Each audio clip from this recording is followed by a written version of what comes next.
Ladies and gentlemen, this is your rough and gruff host, whose throat feels like it's been draped with pollen and weeds, all kinds of weeds.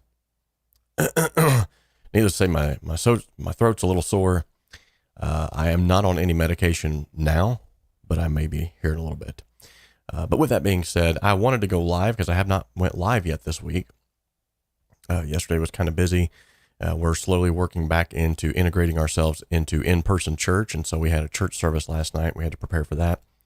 And with that being said, I thought, you know what? I haven't done one of these in a minute. So it's always good to get on here. And if you have any questions whatsoever, this is an Ask Me Anything.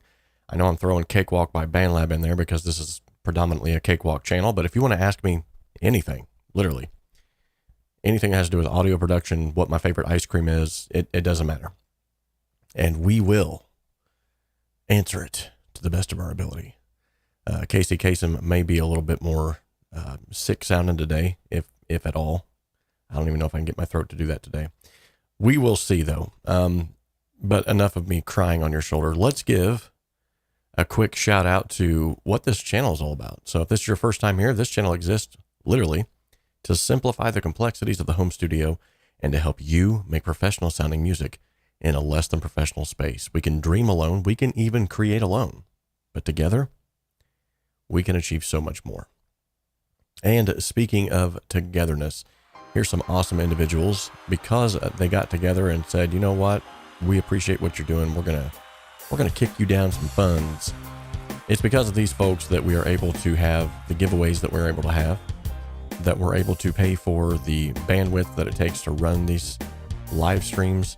It's because of these folks that I got coffee. But you guys are awesome. I really do mean that. And I don't take any monetary donation lightly. I realize that the day and age in which we live, it's very hard to come by money, period. And so the fact that you guys have taken, opened up your wallets, opened up your hearts, and helped me in some way, shape, or form, greatly appreciate it. Love you guys. And I mean that from the bottom of my heart. Truly do love you guys. So we are doing a live AMA, literally Ask Me Anything. So let's go ahead and open up the chat right now. And if you don't have any questions, we're just going to hang out for a little bit and then we're going to call it 𝗪𝗪𝗪. I may have to get my mute button handy here just in case I go into a coughing fit. I'm pulling up the old, I can't even think, cover on the Rodecaster Pro myself to, and then I can just little button and I can off if I need to. It's kind of cool. So, by the way, what did you guys think of the most recent video where I was kind of in a nice way? I mean, it wasn't no it wasn't no Spectra Meteor Group kind of way that I called out the Rode company. It was really a bummer too, because I was actually thinking about replacing my audio interface, my Focusrite, with the Rodecaster Pro 2, because I thought, wow, that's going to have everything all in one place. And as you've seen from the video, if you have watched it, it was bricked. I was like, really? Come on, guys. So what did you guys think about that? Was that kind of, do you think that was wrong of me to do that? Do you think that was needful? Or, I mean, like, would you have done it? I don't know. I did actually get a response back from them, which is very cool. So actually that was today that I got a response back from them. Thank you so much, Eugene Smith Music, for your super chat. That's very, very generous of you. And for some reason,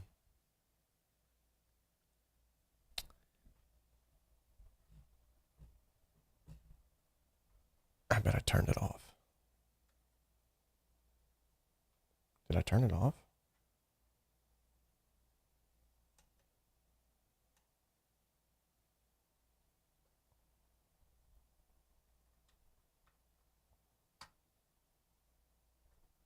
Oh, there it went. So Eugene, normally, whenever you send a super chat and the thing wasn't gimped, you would have just lit the room up much like this. And now it's just going to light my face up. Okay. Yeah. It's a cool little feature that I tried to implement, but apparently where I just unplugged and replugged back in the Rodecaster Pro 2, I threw everything into an array, and that was not plugged in properly. So that was, oh well. We got it all fixed up now. So thank you so much, though. I greatly appreciate the fact that you have donated. It looks like $6.99. That is so cool. Thank you so much.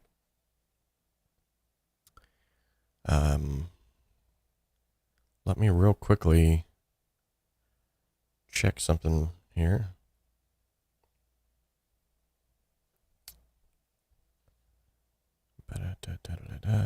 Let's see.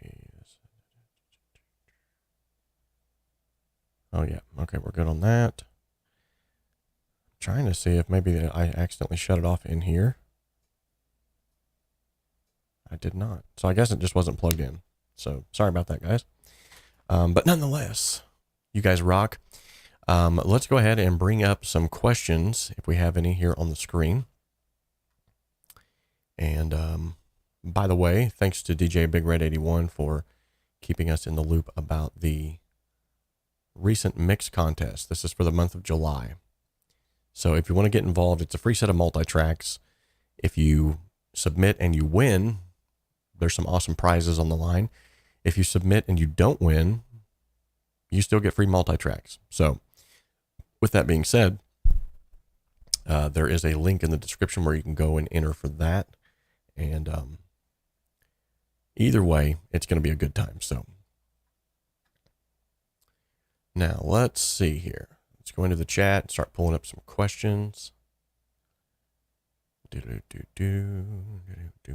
Micah says, if you like the channel, hit the like. It's a novel idea, isn't it? Hey, Common Time Productions, good to have you. Micah, so good to have you.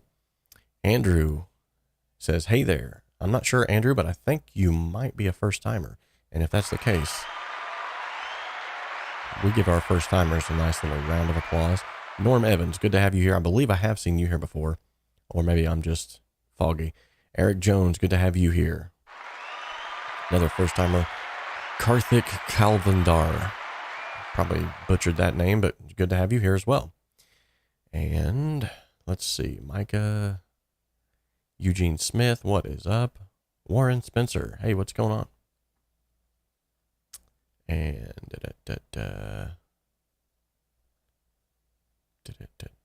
how long before you thought you were reliably turning out good product? There's a good question. We will get back to that one though, because I feel like there was someone that asked another question up here and I forgot it. Or didn't forget it, but I missed it.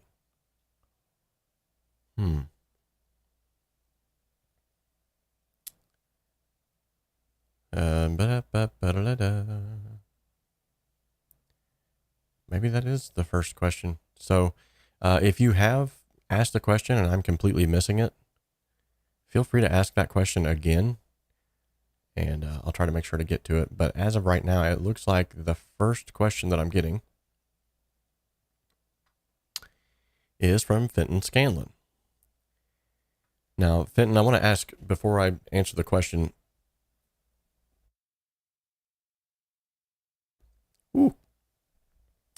before I answer the question, I want to ask, is this specific to,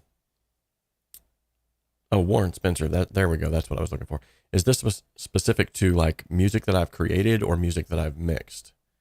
So when you say how long before you thought you were reliably turning out a good product, is that something that I mixed or something that I've made, like music-wise, production-wise? Let me know, and then I'll come back and answer that question here in just a minute, because I want to make sure I answer it properly instead of rambling on for an hour for no reason.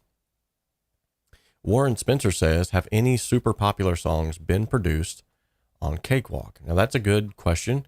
There was a lot of session musicians that were using Cakewalk at one point in time, so I could arguably say that a ton of songs have been produced on Cakewalk. You just never heard about it. Usually on, record liner notes or liner notes in a CD, or even online, you don't see mixed in Pro Tools, mixed in Cakewalk. You just see, typically speaking, who the engineer was and who the people were that contributed to the production. But I remember this was a prevalent, ooh, that hot coffee's good on my throat. I remember this was a prevalent question back in the day, and somebody had actually answered this at one point in time. And I'm going to Google it because that's what Google's for.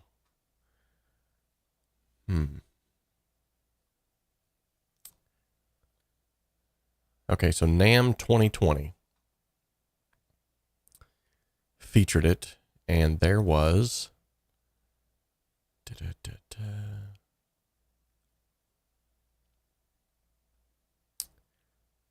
so there was a lot of, it looks like video and audio submissions for NAMM 2020. There's Gary Brune.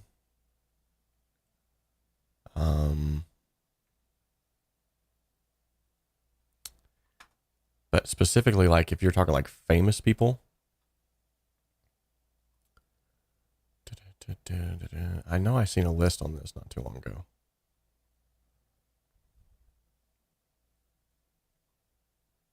Okay, so no, that's actually about cakewalking.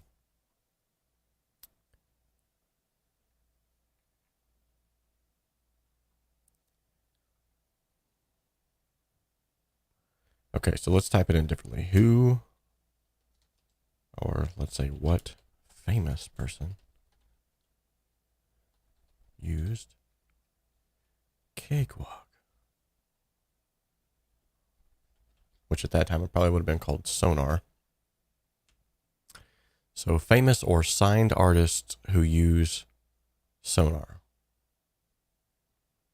The only two that this gentleman here can remember is Michael Stipe, who apparently used it to record demos only, and System of a Down, who used it to record one of their most recent albums.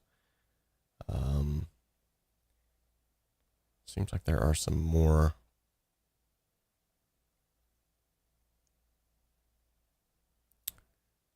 Oh, did I find the list?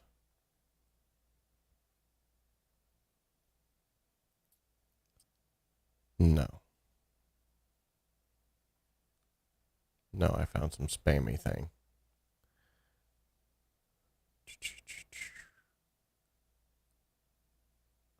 Public Enemy, they used Sonar.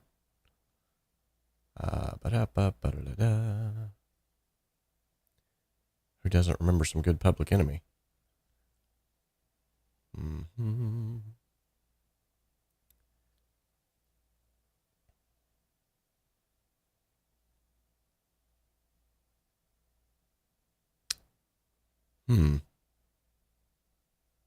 We need to compile a list of famous people who have used Cakewalk. I know there's a great video on YouTube, or at least there was, that was on recording acoustic guitar. And the gentleman was from Nashville. He was using Cakewalk, and it was a really insightful video, but it was cool to see someone else using Cakewalk in a professional capacity. So, but with that being said, I guess the real crux of the question should be, why does that matter? I've said this numerous times, and I'm not trying to be degrading or rude or anything like that, but what I am saying is, like, I've said this numerous times, Cakewalk, Pro Tools, Ableton, you name it, they are all literally just a tool that does the same thing. It's like having a hammer with a different handle. It's like having a screwdriver with a different handle. It's going to essentially do the exact same thing, but you hand that hammer to, a skilled contractor, they're going to be able to build something with it regardless of what that hammer is like, pretty much. You bring someone in that's kind of new, you got to show them how to use the hammer. You got to give them a special hammer that they're not going to smash their fingers with. Kind of a crude example, but what I'm saying is, I don't ever get caught up so much on like who the famous people are that use it, because here's the thing, like a lot of famous people that are using Pro Tools complain all the time that it's crashing on them.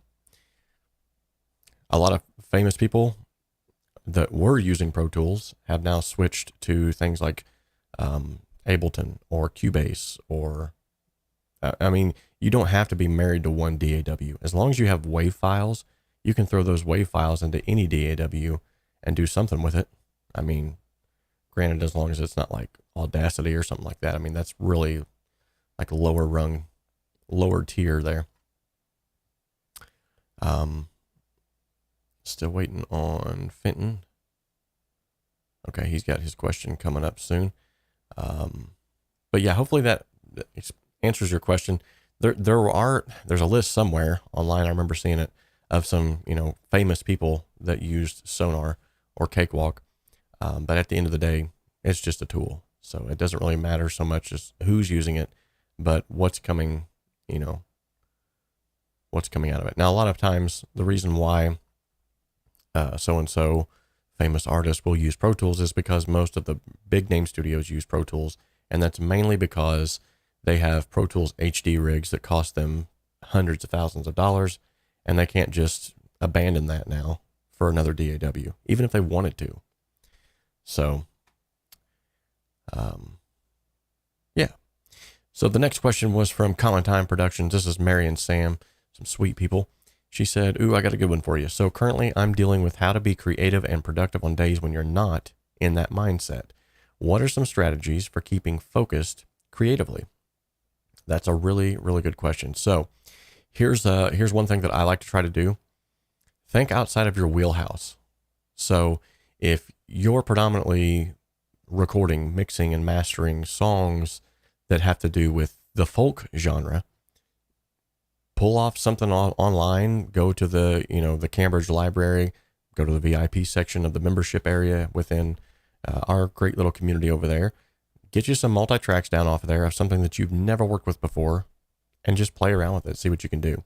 That's from a mixing standpoint. Now, when it comes from writing and producing music, yet again, same thing. If you're used to predominantly playing, pop rock, gospel, death metal, whatever it might be, and that's two opposite ends of the spectrum, isn't it? Whatever it might be, but just like try to go outside of your wheelhouse just a little bit. Another thing is just to listen to music you don't normally listen to. I know one of the things that recently broke me out of a creative rut, and I wish I could say that I've been releasing all of this music here lately, but I really haven't, just simply because I've been so busy trying to build communities and make sure that we're paying the bills around here, and work schedules and all kinds of crazy stuff, trying to put together courses. Still having fun doing what I love, but not making enough music, in my personal opinion. But with that being said, when I get into a creative rut and I feel like, man, I haven't wrote a song in a while. In fact, this just happened the other day. So I actually do have a song sort of in the oven. It's just a matter of time. It's one of those where you sit down and I tune my guitar to a different tuning. Something as small as that. So normally, most guitars are set up to an E. Sometimes I'll pick up my guitar, it's down and drop D, just something I've been fiddling around with. I tune my guitar to DADGAD. Okay. DADGAD, if you've never played in this tuning, is so creative. Like, you can do so many crazy things with it. Case in point, let me fly over here to the desktop real quick. So this is a song that it's kind of weird that I even had this up. It's almost like I knew he was going to ask that question. Anyway, so this is a song that I actually wrote in DADGAD, something completely out of my wheelhouse. And this was brought on because I was in a musical rut and tuned my guitar down to DADGAD. So check this out. Oh my goodness.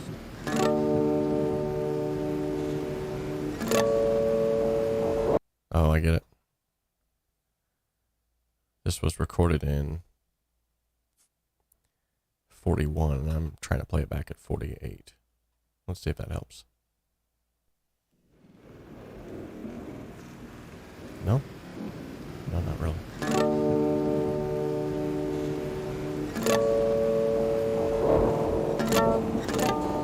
Anyway, I'll just mute the sound effects because that's the one that's actually being affected.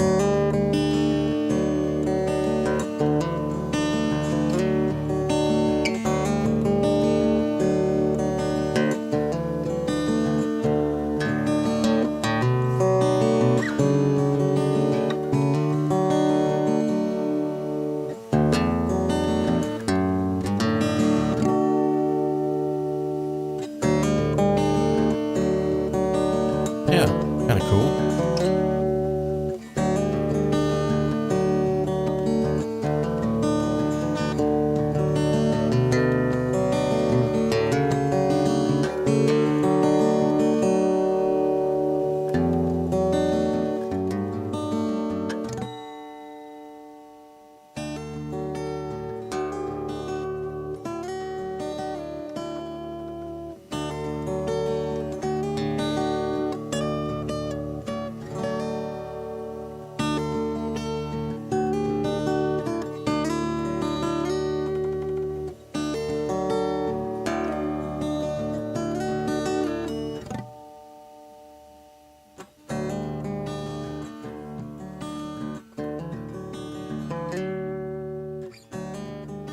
Yeah, so as you can see, just sitting down with a guitar and tuning it to a different tuning completely sometimes can really inspire you to start doing things that you normally wouldn't do.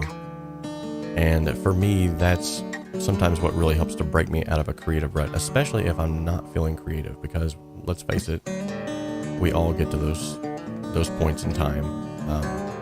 You know, those people that's like, I don't believe in writer's block. Well, I don't believe in you.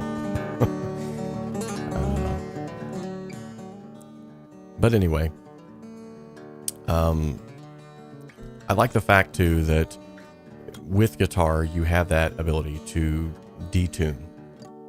With, you know, piano, keyboards, something like that, you don't necessarily have that freedom to be able to do that with. So you have to kind of like pluck around and try to find ways to stay creative. But there is other ways that you can do this too. But those are just a couple of ways. But, you know, one way that here recently, and this is a shameless plug for BandLab, but here recently, BandLab has actually created something that is, honestly, it's a game changer. So if you go over to bandlab.com, and as you can see here, here's the back end of my account. There's 4 little dots up here. You can go to this thing here called Song Starter. Now, I want you to check this out. Now, what's probably going to happen is you won't be able to hear this, though, because most people have complained they couldn't hear. But essentially, I can go in here and say, subscribe today. That'll be the name of the song. And then I'll say, let's go. And it's going to generate ideas based off of just those words. Very cool. So then from there, you can, you know, the sky is the limit. Let me know if you guys can hear that in the chat.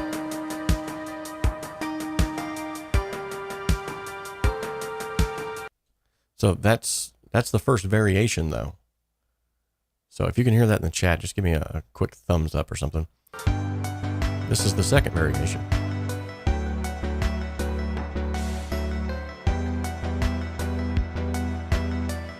This is the third variation.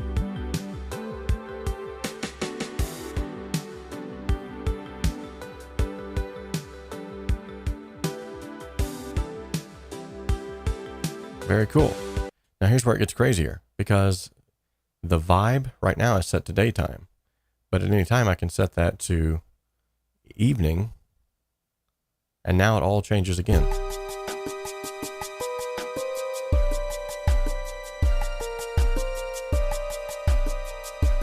Go to number 2.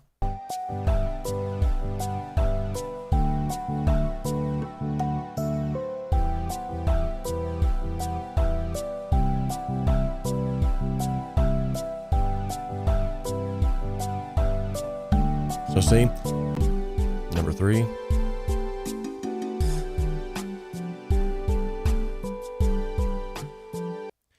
And if you want to get real crazy, there's a set of dice right here.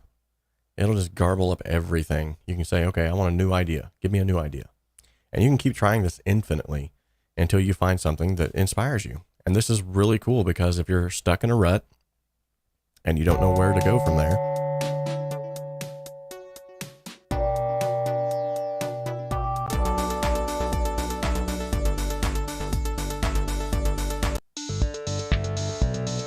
I'm gonna set it to nighttime, more chill.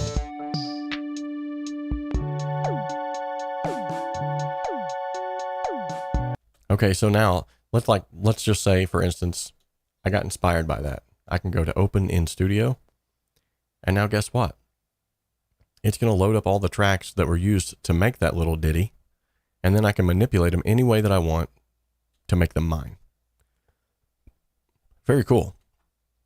So that's definitely a really cool way to get out of a rut if you're stuck in something and you're wondering what in the world, how do I get out of this? That's definitely one way to do that. And you're gonna see a lot more about BandLab on this channel because they have been and are improving it every day. It's actually starting to get to a point now where I feel like it might actually be a good viable product for someone who is serious about music even. So up until a few months ago, I would have said I don't know, it's still just a toy. And in some aspects, it really is, in my eyes, still just a toy. But with that being said, it's definitely coming along a lot better than what it was. All right, great question though, and hopefully I helped give you some ideas. So,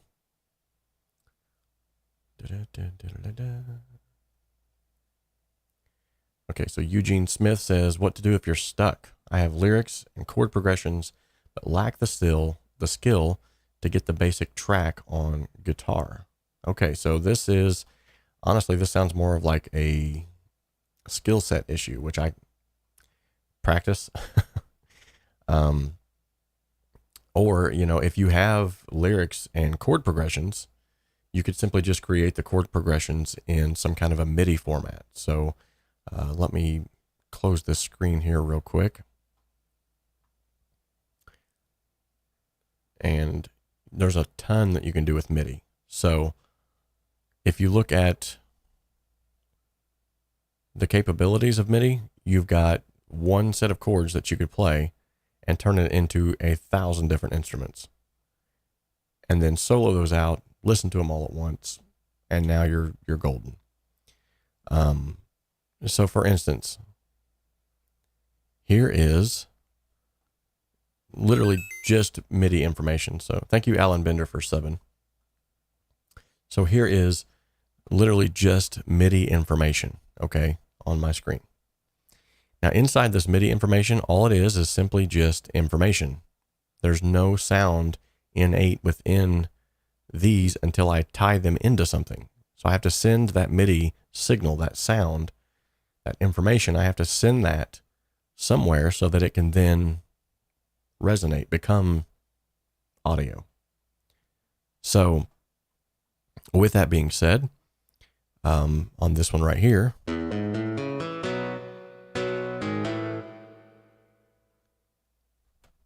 that sounds like an acoustic guitar, okay?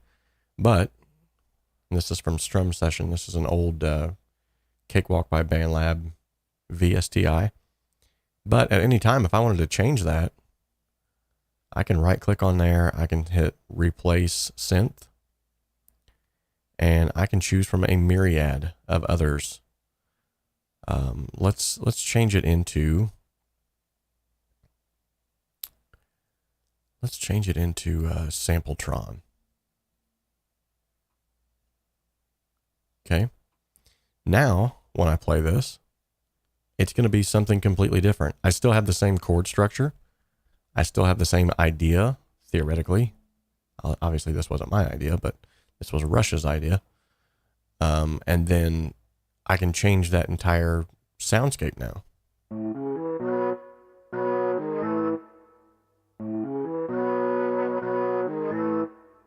Right?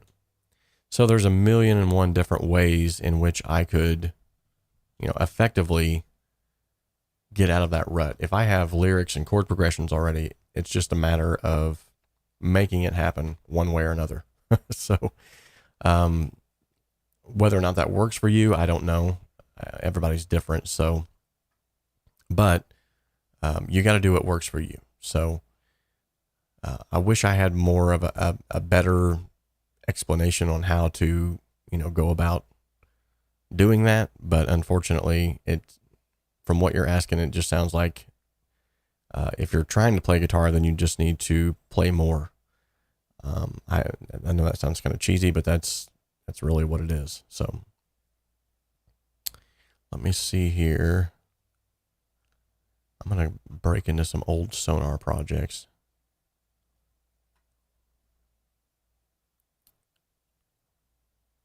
Ooh, man, these are really old. 2015. This could be bad. I may not even want you guys to hear this. Oh, look at that. It says it doesn't exist anyway. So that's just a shame. I tell you, that's just sad. Just sad. It's not going to be on there. Nope.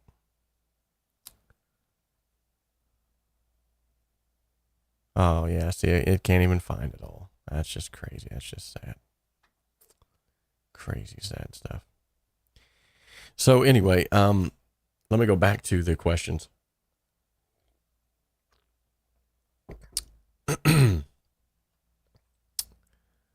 Yeah, no problem, Eugene. Like I said, I wish I had a better answer, but it's one of those. Let me head on back over to the webcam only. And we'll get back over here. And let's see. We've answered that. We've answered that. Oh, the chat keeps jumping around on me, so I can't see people's. Okay, so back to Fenton Scanlon's question. He asked earlier, essentially, let's see if I can find his original. Boy, this is hard because the chat keeps jumping around on me.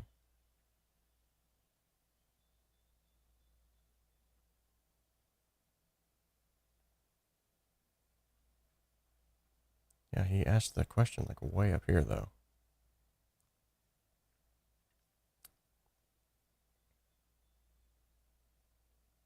Yep, I've lost it. I get where he says, hi, everyone. And then I come down here. Oh, okay, so the original question, sorry, was, hey, how long before you thought you were reliably turning out a good product? So, and then I had to ask, is this mixing, mastering, producing? He says, I guess mixing is more what I mean. How long before you felt comfortable calling yourself a pro and charging for your mixes? Or how many mixes and songs might be a reference point?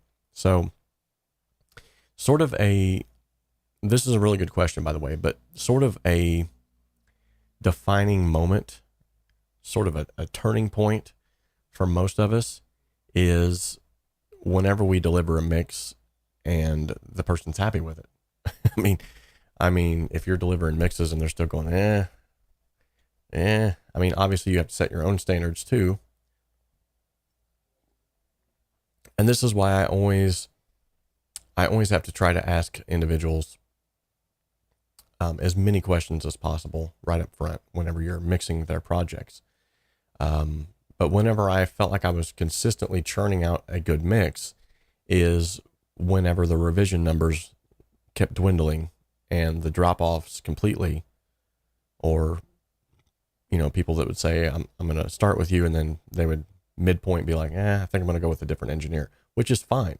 You need to be used to handling, if you're going to do this professionally, you need to be used to handling that dialogue, because you may not be everyone's mixer. Even if you're a world-renowned mixing engineer and you've mixed everybody under the sun, there's always going to be that one client that comes to you and they just don't like your work, because every mix engineer has their own unique sound, their own unique thumbprint that they put on things. They can be using the exact same plugins that mixing engineer B is using, They can be using the exact same plugins that, you know, and even the same DAW, even the same, whatever it is.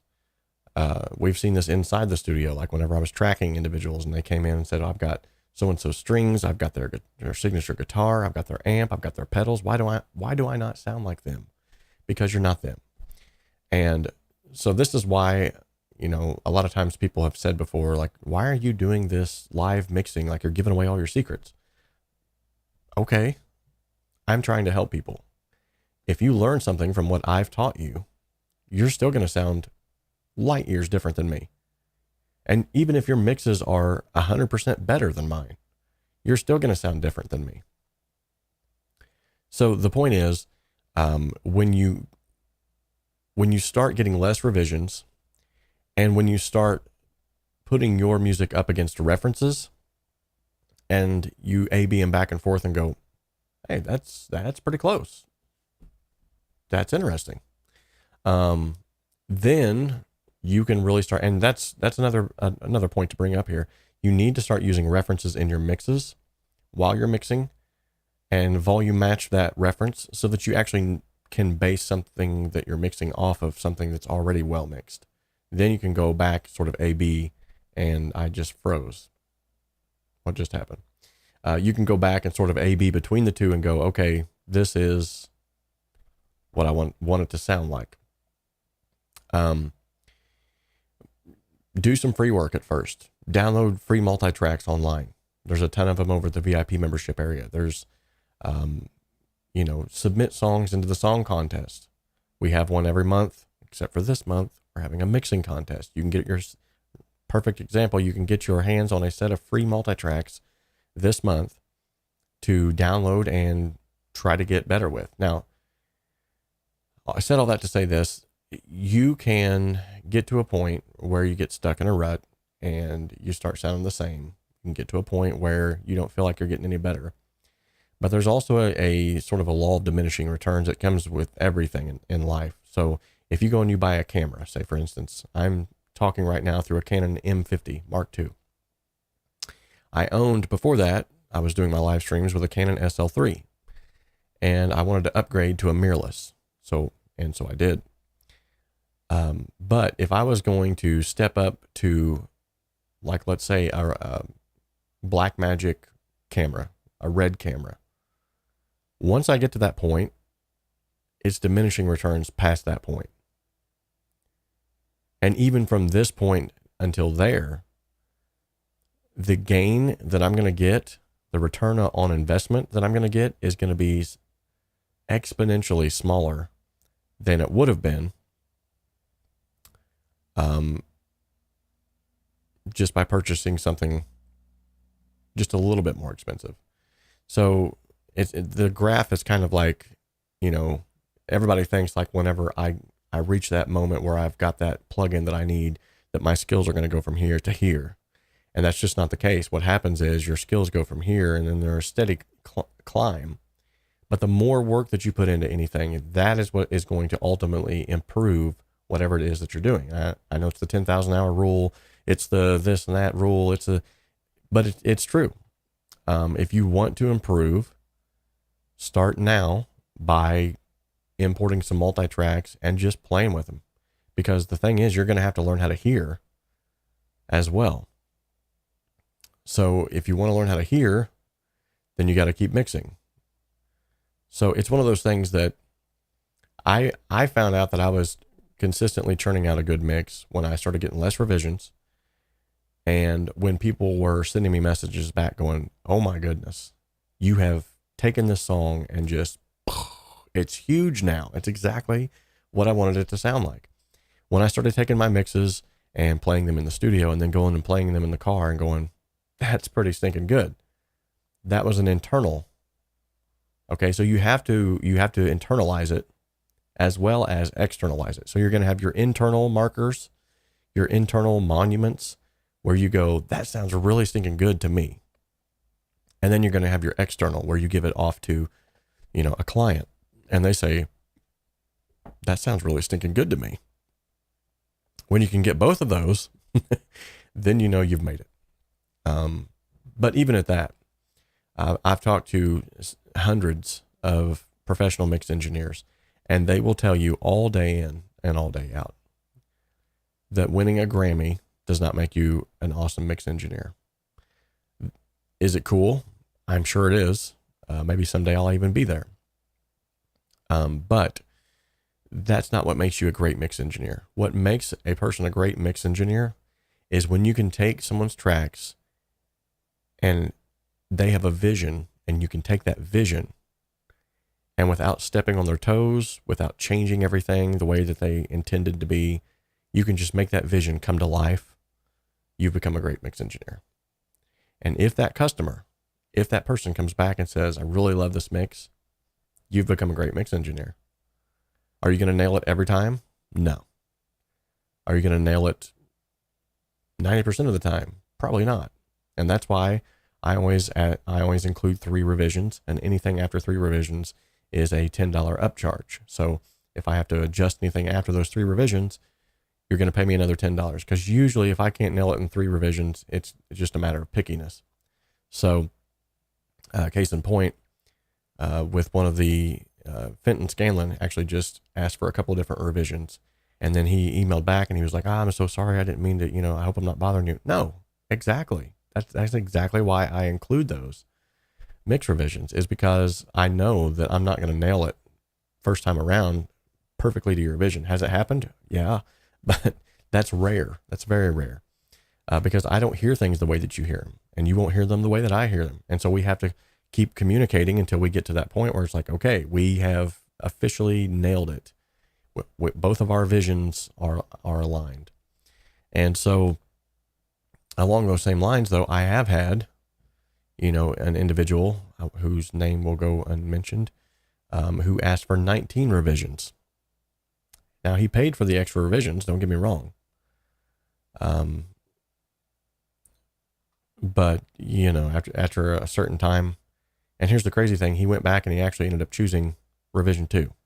So, but with that being said,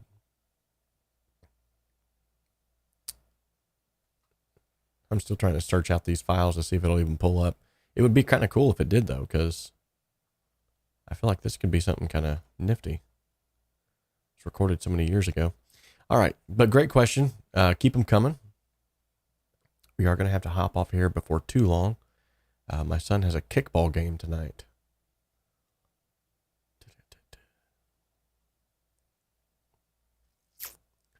Let's see here.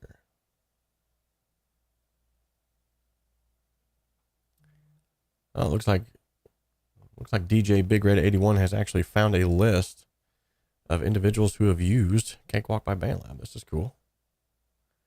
All right, Gareth Coker, Chuck Carr, 𝗵𝗱𝗀𝗀𝗀, Chris Standring, Hollywood Undead, Vigo, Daniel and Laura Curtis, Sean Clement. Wow. Very cool.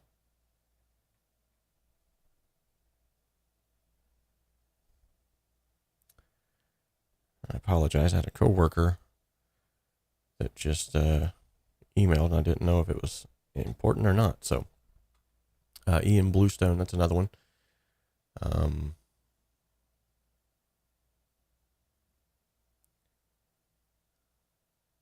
Yeah, there's actually quite a bit there.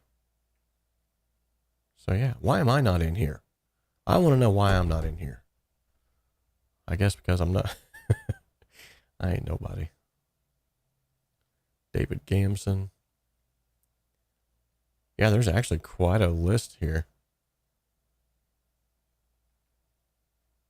Hey, thanks for posting that list, by the way. Very cool. Okay, so back to the questions. I'm getting lost in the weeds. Ba-da-bum-ba-da-da-dum.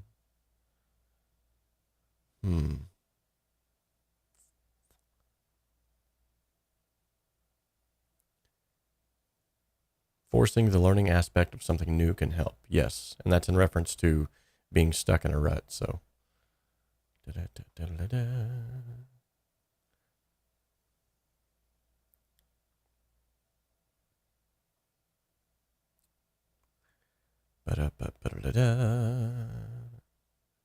okay, so is there a guide to use BandLab as a collab tool? And are there any experiences on your way? Yes. Yes. Soon we are going to have more videos about BandLab, probably more than I've ever done before. So, and the collab tool will definitely be something that I feel like needs to be covered, because one of the biggest draws from individuals who want to, or thinking about using it, is the fact that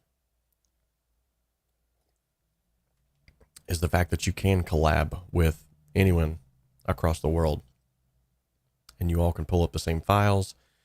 In fact, recently on the 𝗕𝗏 Academy, there was an individual who was talking about how cool BandLab is because they were able to do all that. So,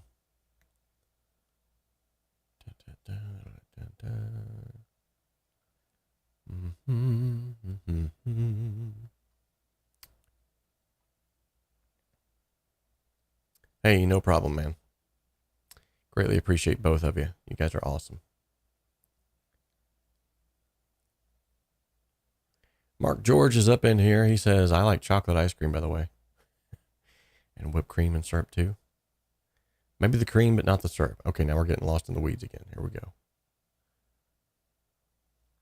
All right, so John Rosenblum says, I use Cakewalk by BandLab for recording, but I purchased the Reason 12 Plus subscription, which works as a VST within Cakewalk. Very cool. The Reason Plus VST comes with every device that they ever made, as well as any new ones that they make in the future. The chord sequencer they just pushed out is great for chord progressions.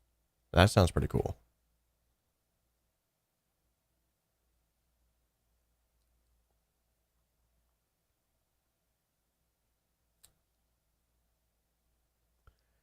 Here's a great joke anyway. I'm still trying to get my hardware in order. On order. Oh. Yeah, 𝗧𝗵𝗲 is currently trying to build his own streaming computer, or audio computer, so. The Frugal Streamer. We got a first timer, ladies and gentlemen. So good to have you. We are getting now to your question. He says, what is the best way to output the master bus to a broadcast software or hardware device if you're using Cakewalk, sending the master bus track to a mixer? So the best way that I have found, and I wish I could show you right now, but I'm still trying to import these non-existent tracks here.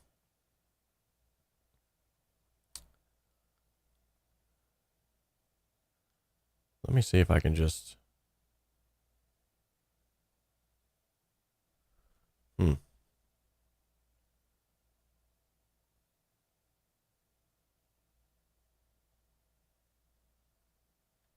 Oh, wow. All right, so that's just going to have to be... Let me do this, and then I don't have to necessarily get this going anyway.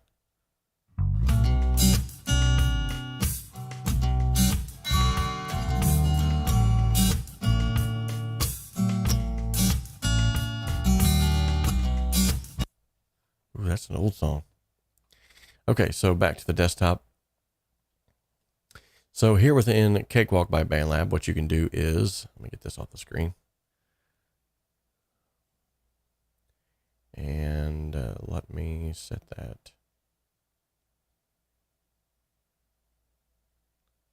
like so. Okay. But within Cakewalk by BandLab, what I like to do is I go to Preferences, which you can find up here at the top. Under the Edit tab. Yeah, let me get my mug off the screen. What's going on here? Got my mug in the way. Okay, so come back over here. Here we go. Edit screen. Preferences. Go in here, and you go to Driver Settings. Playback and Recording. And this is how I was able to get past all of the ASIO driver junk that happens. I use MME. Been doing it now for years. MME 32-bit, and it allows you to, gives you greater ability to send your master fader, your broadcast fader, out to something else. Like right now, I'm running it into OBS. Before that, there was all of these crazy workarounds I had to do. I had special cables and all kinds of craziness I don't recommend. So that's the way that you would do that. Great question. hopefully that'll help you. And if you still have any troubles trying to get that up and going, let me know. Maybe we can figure out something to try to get you up and running. All right. Let's go ahead and pull up another question here because I think I saw another one. Yes, the deadline for the mix contest is the 31st of July. So you've still got a few days to enter. And at the end of July, we're going to be having, which right now there's pre-registration is open for the Rocket Fuel bundle.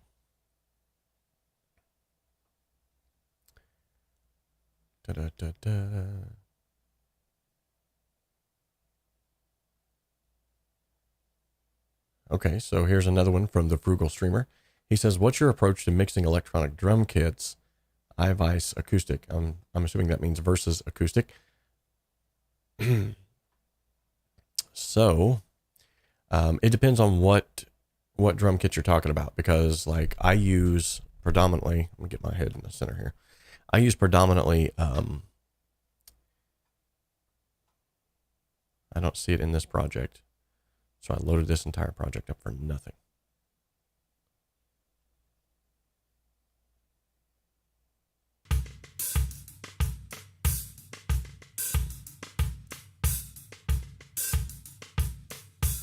I think that was just a drum loop. But yeah, I use Addictive Drums. So with that being said, let me try to figure out. Like here, this might be a good example.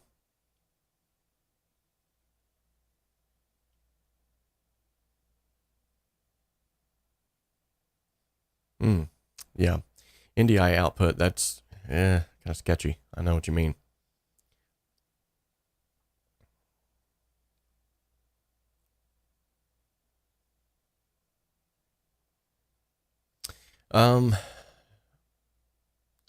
Yeah, so MME definitely has the ability for loopback. It has to, because it just works. Or then it could be just the fact that I'm using the Rodecaster, and the Rodecaster has that built in as well. But I know before I was even using the Rodecaster, I had to switch to MME every time I went to live stream if I was going to stream my desktop with Cakewalk involved, because that's the only way it would recognize it. So here's a set of Addictive Drums. So with Addictive Drums, you have a little bit more that you can do, and I literally mix these like I would real drums. And I treat them just like a real drum set. So if I was to come in here and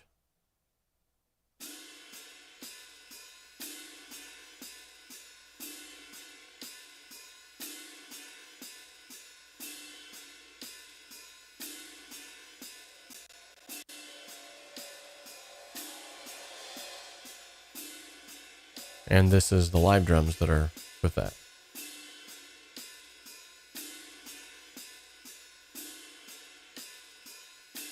They don't actually kick in until here.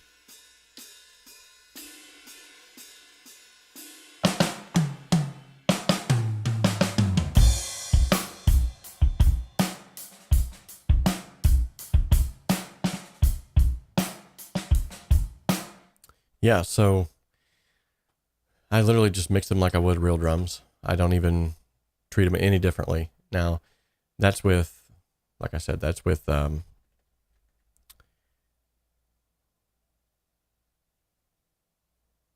on. Looks like I got Session Drummer pulled up here. I don't know why. Oh, that's fine.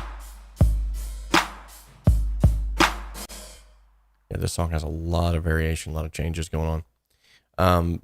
But because I use Addictive Drums, and they are pretty much 100% sampled drums from the real alternative, I don't really have to mix them any differently. Now, you know, I can't speak the same for other drum VSTIs, but that's how I approach them all the time when it comes to VSTIs.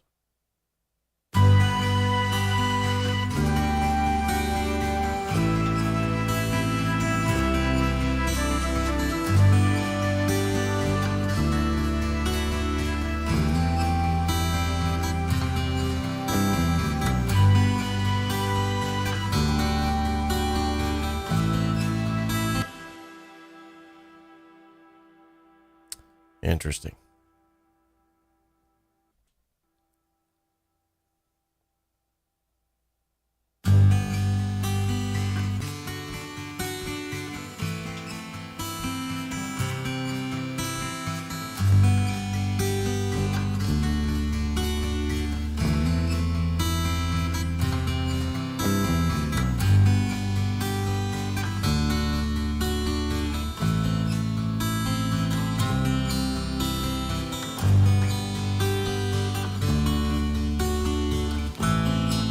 Getting lost in the weeds here, folks.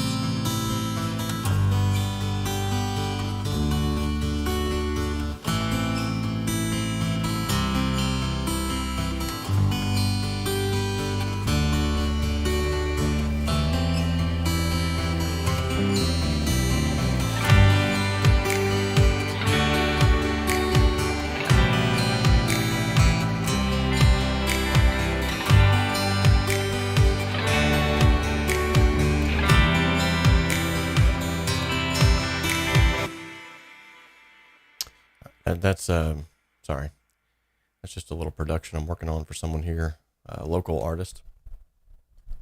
As you can see, Jürgen has actually laid down some Hammond organ on this bad boy.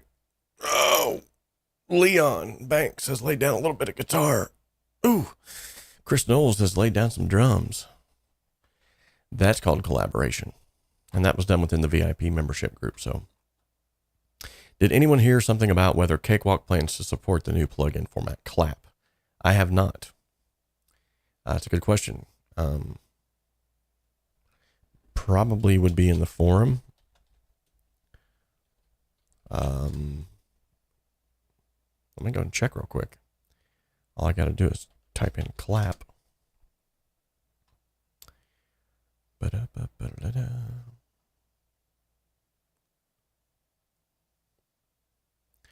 Enhanced DSP updates, free room reverb, add level 2 and experimental clap support.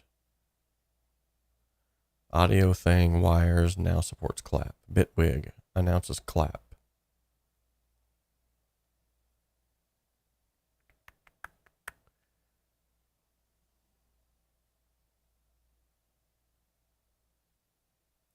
But I don't see anything about Cakewalk as of yet. That's not to say that it won't.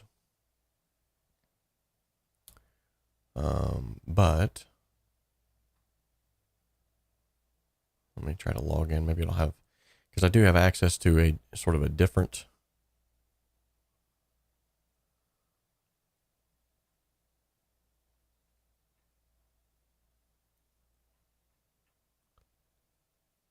let's see here. Let's go to the news and announcements page.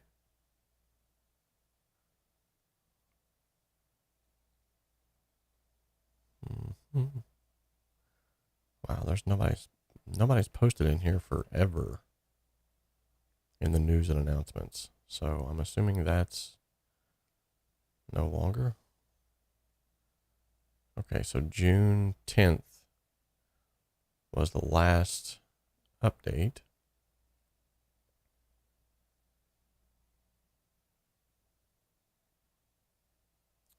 So the last update just talked about Mackie control, key binding for region effects, in-app update improvements, bunch of bug fixes, but it doesn't say anything about clap support as of yet.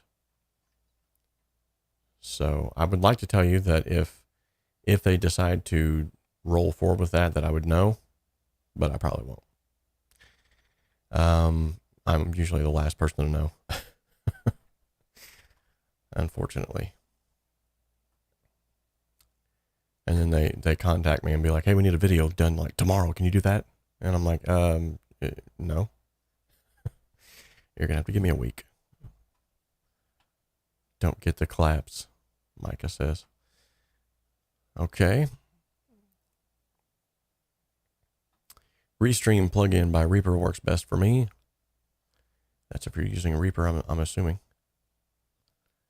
OBS has an ASIO plugin. Yeah, I tried using it. Didn't like it. Just started using Cakewalk to control the broadcast mix for our church, and I'm using an NDI plugin to output, but would like to use something more reliable. Yes, Yes, I understand that completely.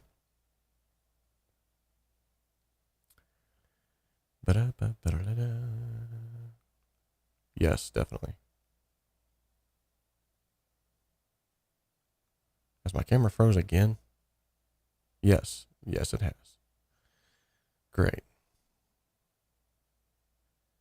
And I'm not sure why that keeps happening. Now it's not frozen. Was it frozen, or am I a robot? I think I've used that button more today than I ever have. Let's see.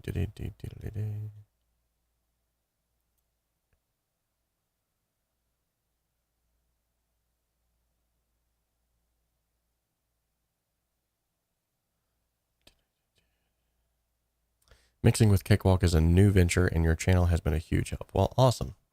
If you would like to, I do have an entire Ultimate Cakewalk by BandLab tutorial course.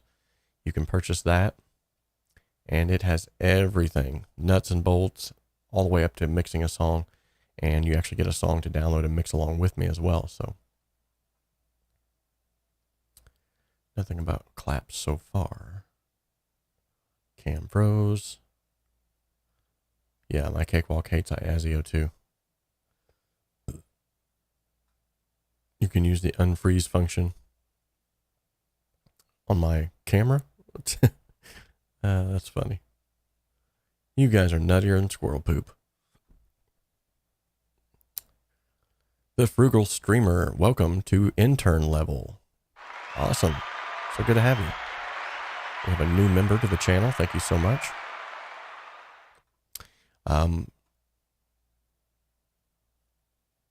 Yeah, I'm all the time running deals too, Frugal Streamer.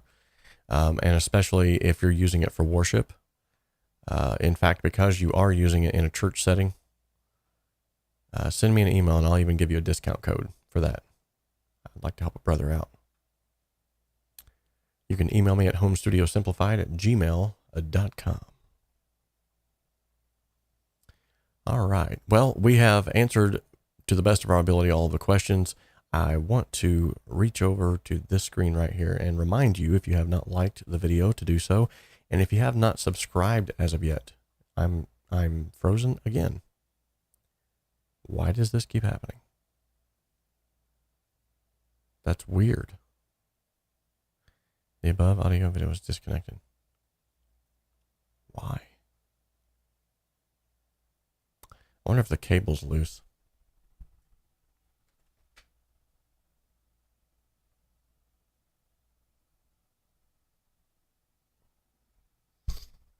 I don't see anything off kilter. I don't know. It could be because it's hotter than the blue blazes in here too. I don't know. But with that being said, yeah, we are actually having a goal here on the channel. And that would be the 10,000, or I'm sorry, 10,000. We celebrated that months ago. The 100,000 subscriber goal has been set. And we have a new cool little banner here on the main YouTube page. So if you see this little banner, this is a dynamic banner. Very cool. So let me go back to the desktop only here. And we'll get rid of this chat highlight thing right here. Okay, so yeah, if you see this little banner right here, this is a dynamic banner. So as subscribers are added, these little bubbles are going to fill up blue. And when we reach 100,000, we're going to have a massive celebration. So we've already reached a lot of milestones that I thought we would never reach, but I'm so thankful that we did. Yeah, it's going to happen. So yeah, right now we're sitting at 64,600. So as you can see, it's been updated. It's almost at 70,000 right now. Very cool. This is a new little feature that was, I just stumbled across and was really thankful to find. In fact, it also allows me to do other things, like add the the sub thank yous in here. Where was that at? Right. No. Where did I put that at?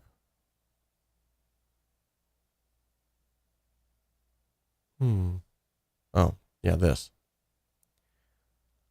Yeah, that literally has pulled from YouTube the recent list of subscribers, and allows me to shout out the last 200 of them in my videos now, which is super cool. You'll also notice that on the description of some of the videos, I can actually change some things up now as well. There's some dynamic links in there, so it will actually give a shout out to the newest YouTube member. It'll give a shout out to the newest Discord member, and a shout out to the newest Patreon member. So, and it will update dynamically. So if you, and regardless of what video that is, that I put that on. So if I put it on a video, that dynamic link that updates like that, then essentially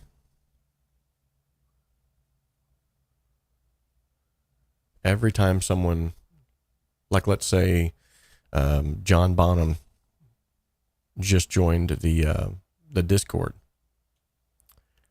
then is that a, yeah. So let's say that 𝗏𝗏 joined us on the Discord.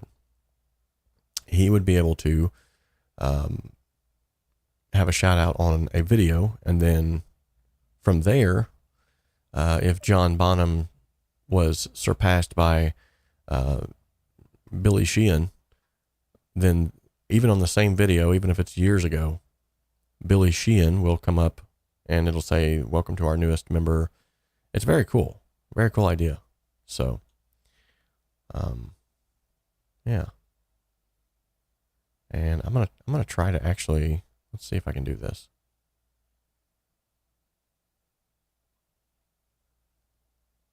I don't think it'll let me put it on this one, obviously, because we're still streaming.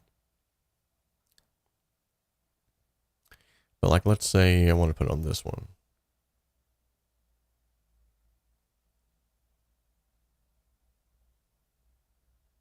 Okay. Oh, it did pull it in. There it is. Sweet. Okay, so I'm going to apply it to this video. Now what you should see now, I have some dynamic links that are set. If you go to the description of the video, you're going to see a sub goal there. We've reached 64% of our sub goal. You can also see a place where you can contribute free of charge by subbing here. You can join the Discord. I keep saying Discord straight from there. And there is a link as well that will show the latest Discord member. And there's a tipping feature now underneath there. And then also a list of our most recent tippers.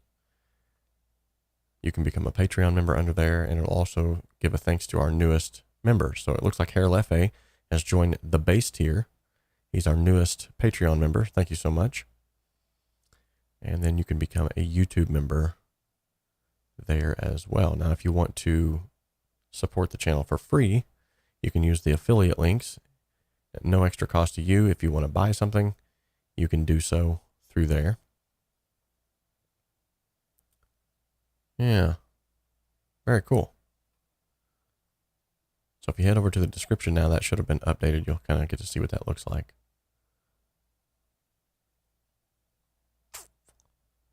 Yeah. All right, ladies and gentlemen, we see nothing. Beef dinner and call it veal of awesomeness. The veal. It's the veal of awesomeness.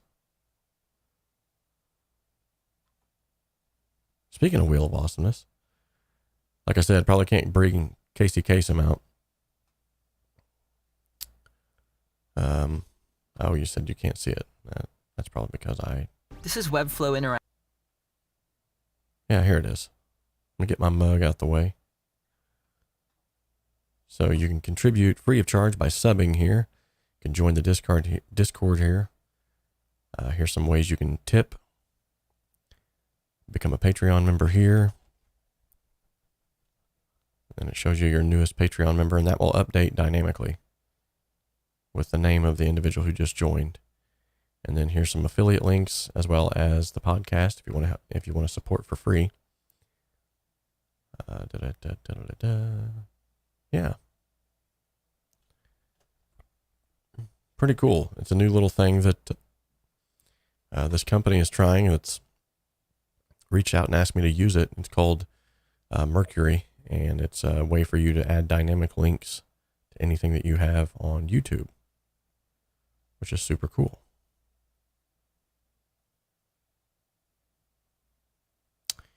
All right.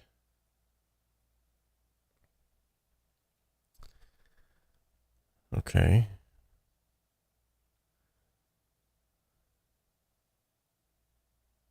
Really?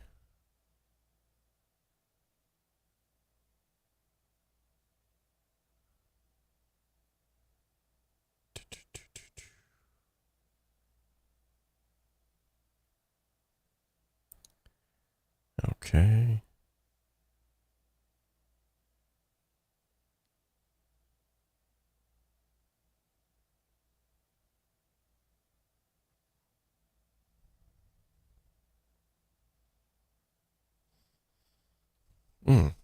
Oh yeah, that's a good. I think I do have to enable that, Chris.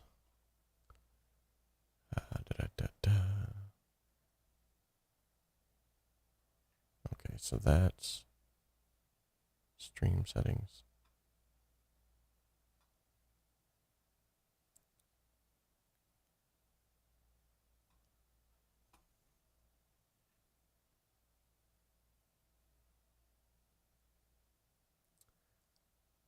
You know, I don't see it. There used to be.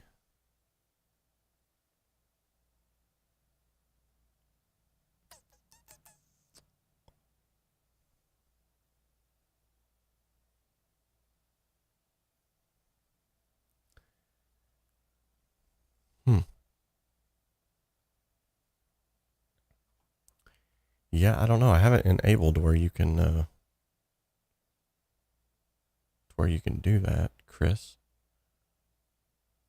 I said Chris. DJ. But I don't see it now. It's weird. So DJ was wondering about there's supposed to be an option where you can actually gift a membership. And for some reason I don't see it on this stream. It was on the other, but I don't see it on this one. Interesting. All right, so I was headed somewhere before I got sidetracked. Oh yeah, that's right, the Wheel of Awesomeness. Ladies and gentlemen, welcome back to the Wheel of Awesomeness.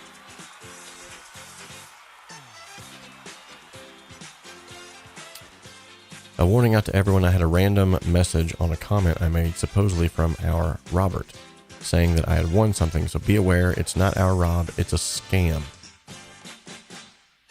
Interesting. Another one. You know you're making it big whenever you got people trying to take over your channel, which happened a month ago, or a couple weeks ago. And whenever individuals are trying to use your name and your likeness to basically rob people. All right, so we have joined the Wheel of Awesomeness, and we have a song feature. Now, you know how this rolls out. The way that we usually do these song features is we just have a drawing. Whoever wins the drawing then gets the song feature. So we're going to kick that up into overdrive right now and get that going for you.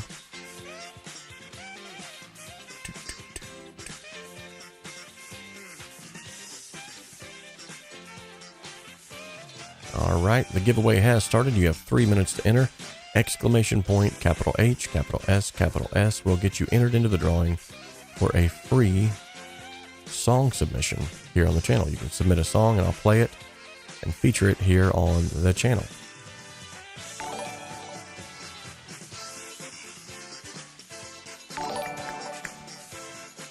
do do do.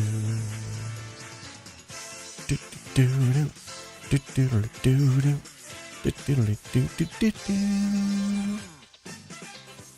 Yeah. All right, let's give some shout outs to these folks. These are some awesome individuals who have just recently subscribed, and I don't even know why I need to go to this screen anymore now that I have the new shout out that's on the side of the screen. So I'm going to go back to this one right here. Bye. Boom. Said that way too fast.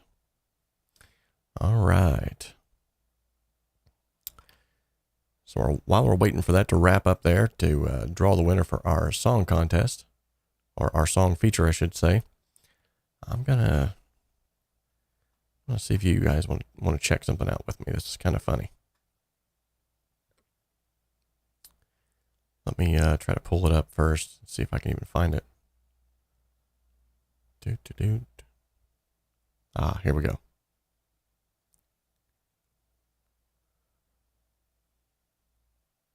The thunder of the Deep South. WCBQ-FM, Jasper, Birmingham. WCBQ-AM, Tuscaloosa. All right, so let me set this up. We're going to watch this together while we're waiting on the winner to be picked. I'm going to set this up for you, though. This was a DJ that was really pretty famous back in the day. 𝗘𝘂𝘀𝘃 was his name. And he took a stand when nobody else would take a stand in the radio world. I want you to take a listen to this. Let's laugh together. Let's cry together. But listen very closely to what he says, because honestly, I think he's on to something. The thunder of the Deep South. WCBQ-FM, Jasper, Birmingham. WCBQ-AM, Tuscaloosa. Z102 FM. Anything else is just a radio station.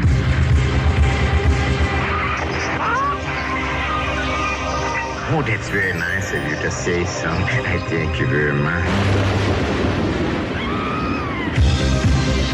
Wait for it. The coyotes howling at the moon.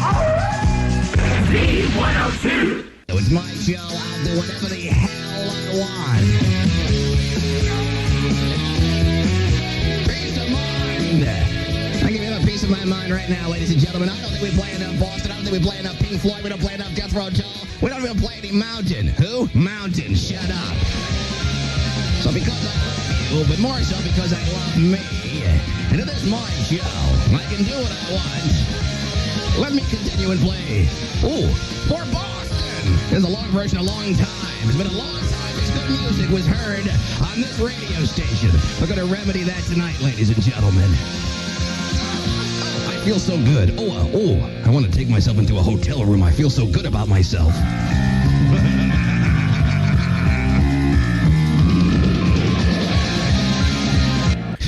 That's not the part. You know, tonight I decided to do whatever I want. Why? Because it's my show. I am the king of the city. And sometimes you get followed just so darn, excuse me. I'm so sorry. You know, I am a butthead. I won the Butthead Award last night. Everybody voted and said it was 93-12. They wanted Coyote to be a butthead. I thank you for your support. And I can guarantee you, my pledge to you is continued buttheadedness through the entire year 1988. I won't let you down. I'll be the biggest butthead you've ever seen. And believe me, ladies and gentlemen, I can do it. Why? Because I've had a lot of practice being a butthead.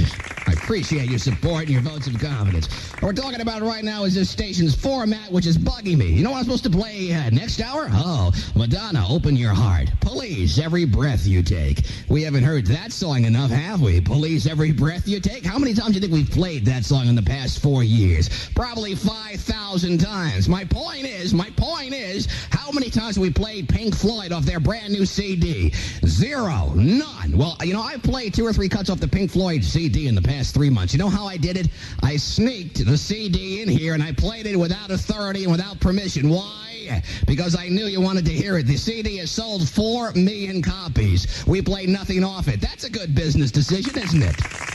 Oh, I can tell these people are smart. We hire a consultant to tell us, hey, don't play that. It sold 4 million copies. Someone might like it. Keep it off the station. Pink Floyd's my favorite band. We're going to remedy the fact we don't play any Pink Floyd right now, ladies and gentlemen. It's Z102. I hope you're behind me.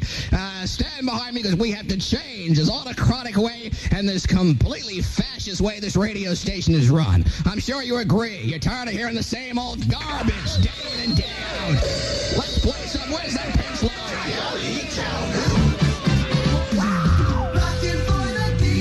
This was live, by the way.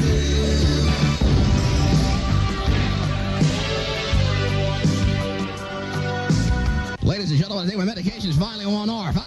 What we're going to do tonight, as I was saying, is have a real request and dedication show. Not one of these hokey ones where I just put people on the air to request dumb songs. Whatever you want to hear, give me a call, 1-800-239-5888, or our other number, 333-112. Whatever you want to hear, I'm going to play for you. Why? Because I love you very much, and it is my show. And we're going to try to present a show, for, with a little bit of intelligence for now, instead of the same old garbage over and over and over. Oh, my hotline is ringing. Well, ladies and gentlemen, my hotline is ringing. I bet this will be interesting. Let's answer the hotline on the air. Oh, this will be fun. Don't tell anybody. Z102 FM, hello. What the hell are you doing? I'm playing one of my favorite bands, Boston. I'm playing Boston, Steve. A lot of Boston is what I'm doing. Why? Is this on the air? Ladies and gentlemen, Steve Russell, our program director of WZBQ. Yes, Steve, we're on the air. Get me off the air now.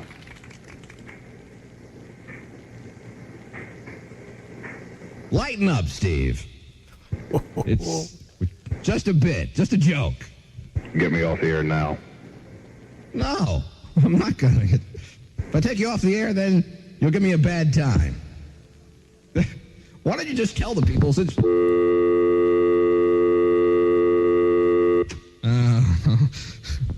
Well, I'll tell you what, ladies and gentlemen, let's not let that ruin our party. Let's play some more Boston. Z102 FM.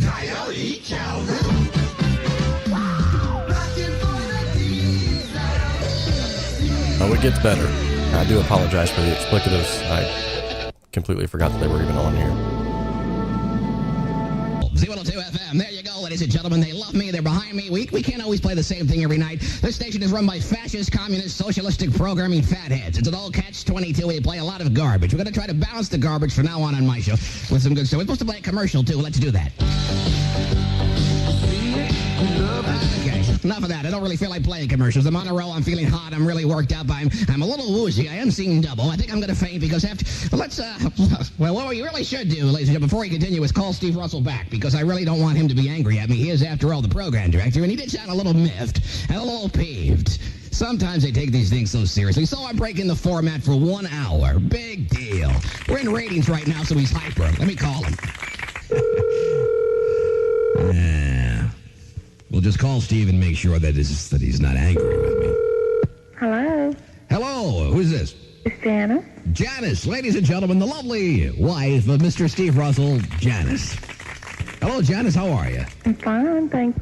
You're still having a sexual problem. No, I don't.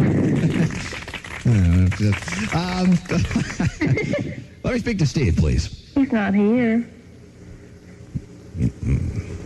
Where is he? He's on his way to the station. He's coming here. Yes, he is. Oh, okay, well, I'll talk to him when he gets here then, okay? Okay. Okay, nice talking with you. Bye. Bye, Janice.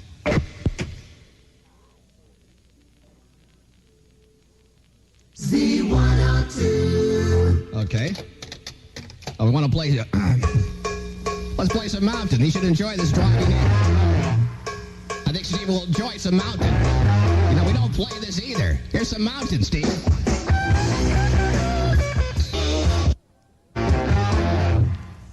Z102 FM, Felix Pappalardi, Leslie Weston, Mountain. We don't play any Mountain. Can you believe that? As big as that band was. A lot of followers, and Felix Pappalardi, a fine, upstanding gentleman that I knew personally. And I believe he was shot to death at a topless nightclub. But we should play some Mountain because that Mississippi Queen was a #1 record in 1970. Do we play it? No, we don't. You know all the records we don't play? You know, by Led Zeppelin? You know what we play by Led Zeppelin? Stairway to Heaven. That's it. That is all we play by Led Zeppelin. You know what we play by R.E.M.?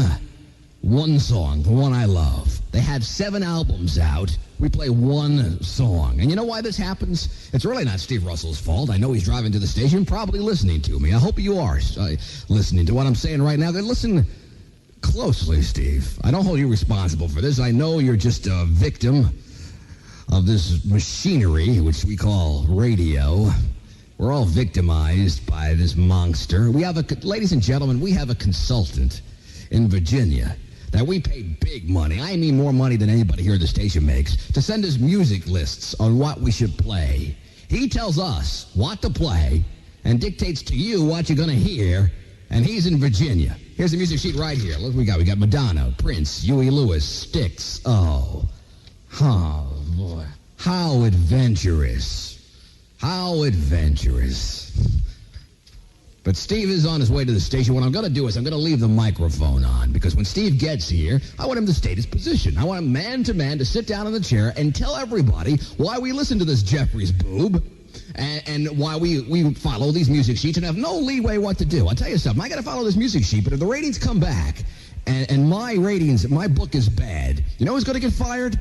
No, not Mr. Jeffries. Not Mr. Russell. Mr. Calhoun will be fired. So I should have some input into my show, and you should have some input. You want to hear something, I should be able to play it. So when Steve gets here, we'll leave the mic on, and when he gets here, we'll ask him, well, why are we putting up with this? We know what to do. We've been in radio 10 to 15 years. We don't need management to tell us what to do, ladies and gentlemen.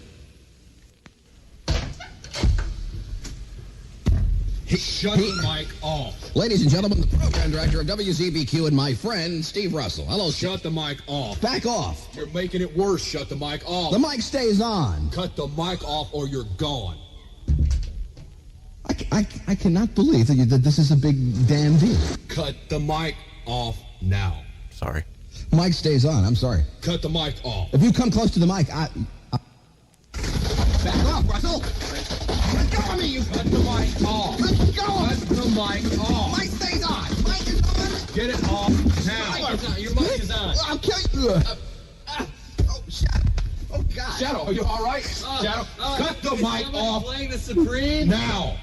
No, the mic stays on. Cut the mic off now. You get away from me. Don't touch me. Back off.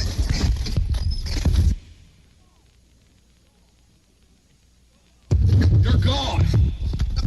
No. Cut the mic off. No. You son of a...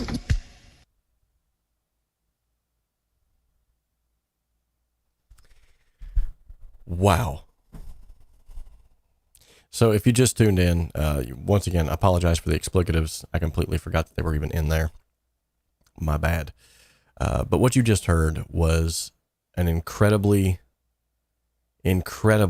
brave individual. Essentially, what the stations were doing, he had had enough of it. He was fed up with it. And he told them like it was. He said, hey, you know, you got this corporate guy who's telling everybody what they can hear. And he stood up to the man, lost his job in the process, but he went down. He went down swinging. But he brought up some good points, and that's why I played that today, because I thought it was very bold. He brought up some good points, though. Did you know that the radio station that you're listening to, the one that you tune into all the time, they have a guy that's probably more disconnected from music than you've ever been in your entire life, who's telling that radio station what they can play, when they can play it, regardless of the fact that there might be hundreds and hundreds of local artists, regardless of the fact that there might be hundreds of other up-and-coming artists with great music that needs to be heard. They're going to keep playing you the same things that you've heard, regurgitating the very same stuff, because it gets money. It's all about the money. Anywho, I played that to make you aware of the fact that the music industry has changed with good reason. You now have the opportunity as an individual to release the music that you want to release, to put it onto a streaming platform, and to allow anybody to hear that. You can share it instantaneously with anyone around the world. It's a blessing and it's a curse sometimes. But I'd like to make mention of this.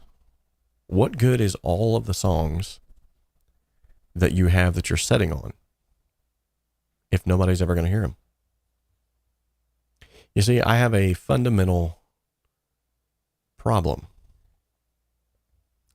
That fundamental problem is that I know for a fact that hundreds of you are setting on songs, a mountain of songs, that you've never released. But you want to release them for all the world to hear your own unique music. You want to release them. And you'd love to release those songs for all the world to hear. But you feel like you don't have the right skill set, or you don't have enough time, or it's just not up to par. It's just not quite perfect enough. So that's why I've created the Rocket Fuel Bundle. At the end of the day, it's not just another course. It's not just another... And that's part of the reason why I played this video and led into this too. I mean, it's not... I don't want this to be some sleazy sales pitch. I want to let you know that the whole reason why I'm doing this Rocket Fuel Bundle is literally to help out as many people as I possibly can. Those who have been involved in the Rocket Fuel Bundle will tell you that they are releasing more music now than they ever have. The results are there. They work. It works. Now, because it takes so much time, and honestly, even the price tag that I have on it is way below what I should be charging. But yet again, as is typical with this channel, I always try to give as much value as possible without it costing you an arm and a leg. If you have not signed up for the Rocket Fuel Bundle as of yet, you need to at least go check it out, okay? I have a quick page that will just allow you to go and at least check it out. You don't have to sign up from there. It's not going to ask you for any kind of credit card information. It's not going to ask you for, you know, anything crazy. It's just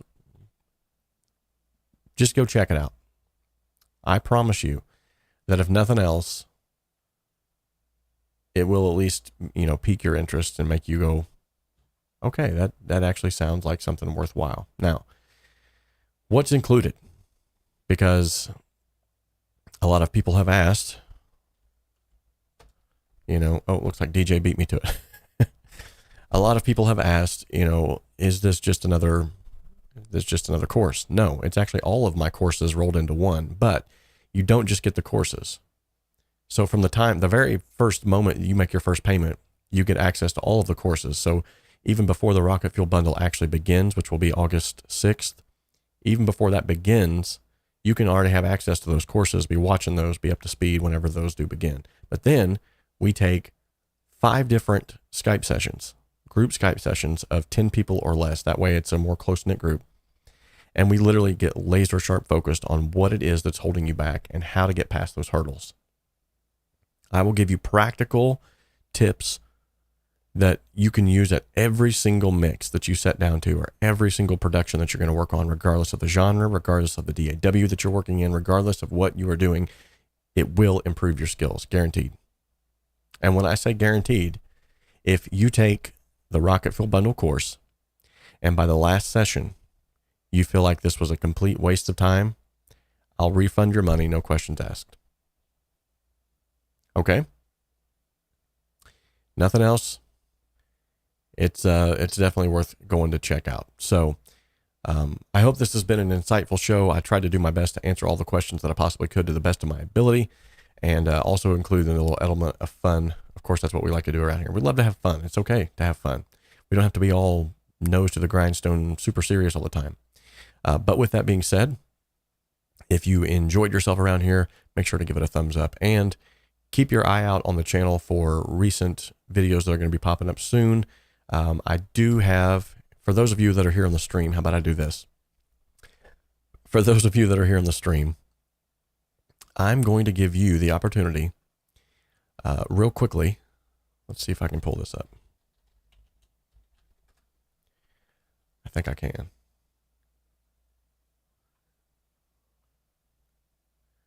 Actually, I don't know if I can. I don't know if I've ever done this on the stream. Let me. It doesn't hurt to try, right?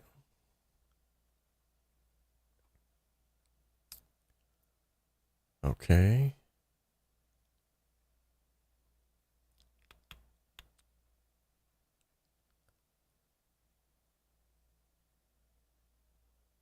Let's see. Enable cloud bot create profile. Oh man. Oh, here we go.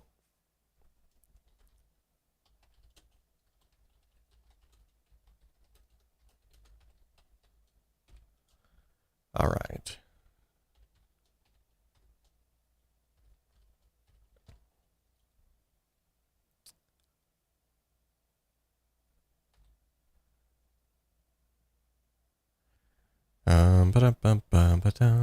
Let's see.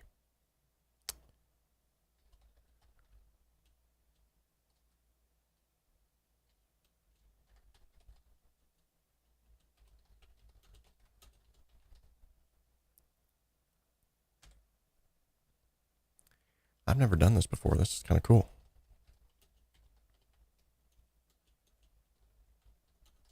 Let's see if it works. That will be the thing. All right, so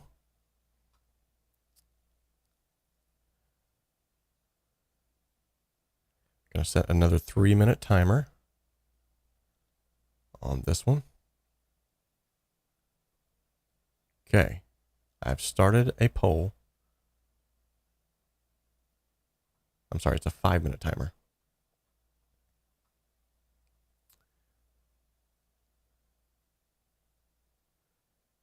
Okay, you should see this in the chat. A poll has been opened. Which reaction video is next? 1, 2, or 3. So, number 1 is Michael Jackson's PYT. Number 2 is Police's Every Breath You Take. And number 3 is Elton John's Tiny Dancer. So you can vote 1, 2, or 3 exclamation point vote followed by 1, 2, or 3. This could get interesting because I've never done one of these.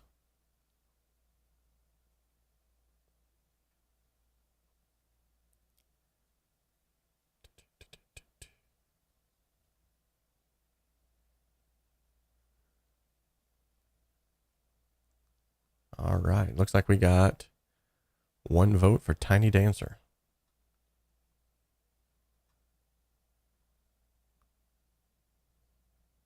All right, so just like Jürgen did it, that's how you have to do it in order to get your entry in there. Good deal, good deal. We got 2 votes for Michael. We got 2 votes for Elton John. We got 2 votes for Police.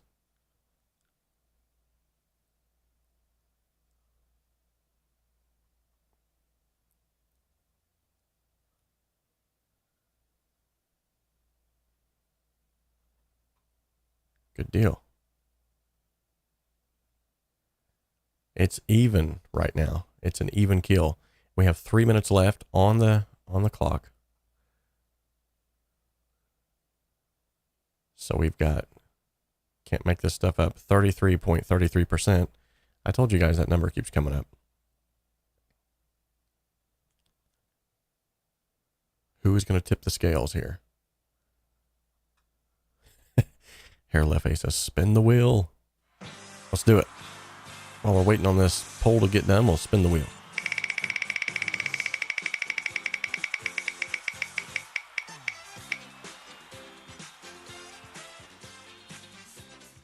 Trivia. Okay, so Daniel and 𝗧𝗵𝗲.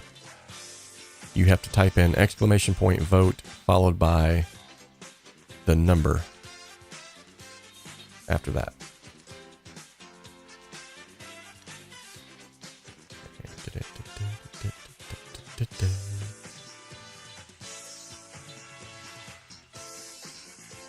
I think you can only vote once.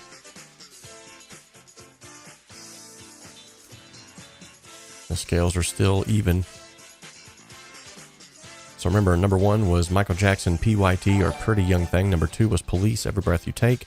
Number 3 was Elton John's Tiny Dancer. Elton John has taken the lead, folks. Mike has got it. ! Vote followed by the number that you vote for.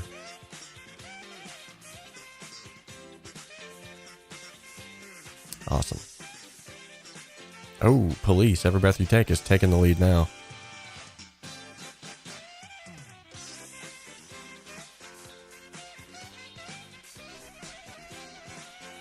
All right, while we're getting that underway, I'm going to pull up some music trivia here real quick. These are always fun. Oh, that one's too easy. I don't know, it might be actually kind of hard for somebody in here. What pop singer is known as the Material Girl? I say it's too easy for me, but I grew up in that era, so. What pop singer was known as the Material Girl?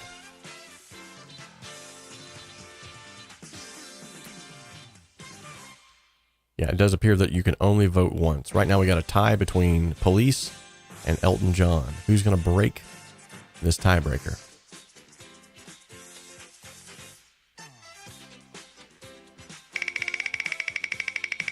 Why not spin the wheel again? Let's do it. 𝗫𝗏 came out with the first right answer. Madonna, of course. I figured that one was going to be way too easy. Let's see.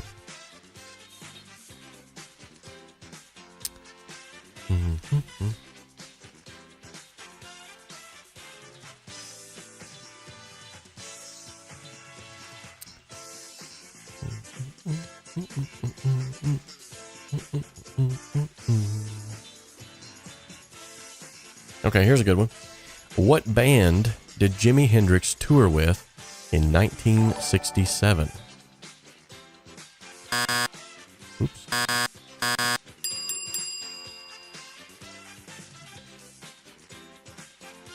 What band did Jimi Hendrix tour with in 1967?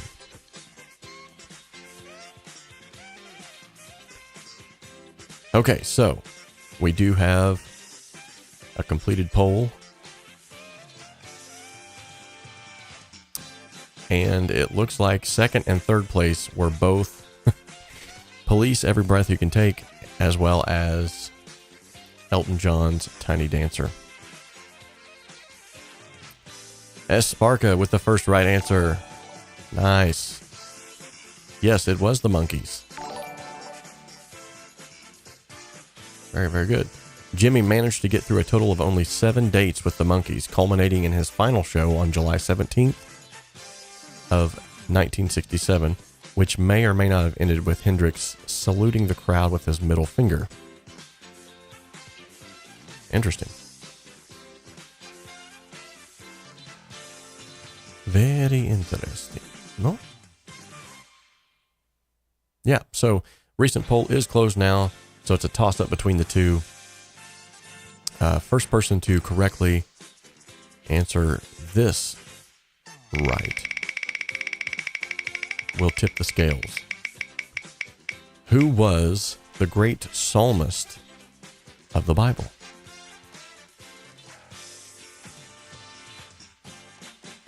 First person with the correct answer will choose between option number 2 or option number 3. You will actually get the choice.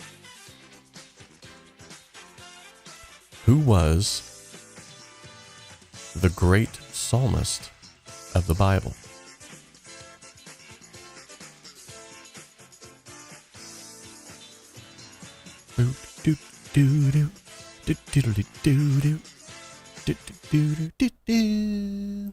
Okay.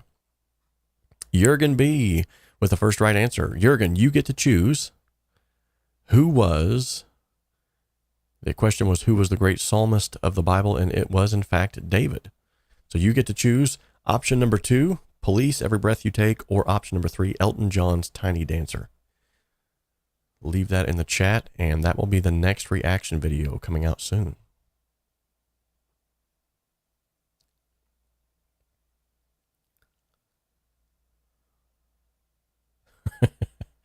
Nah, I won't throw anything at you.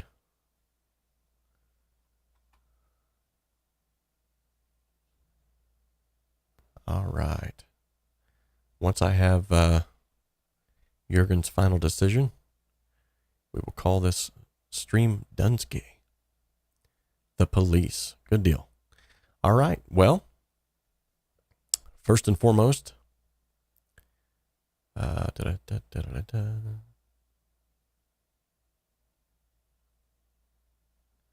according to the chat, Jürgen was actually first to answer David correctly. So, yes, police, yes. All right, so the next reaction video that you have to look forward to is Police, Every Breath I Take.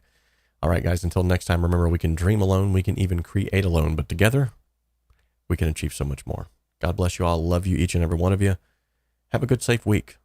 And until next time, which hopefully will be sooner than later. Bye-bye.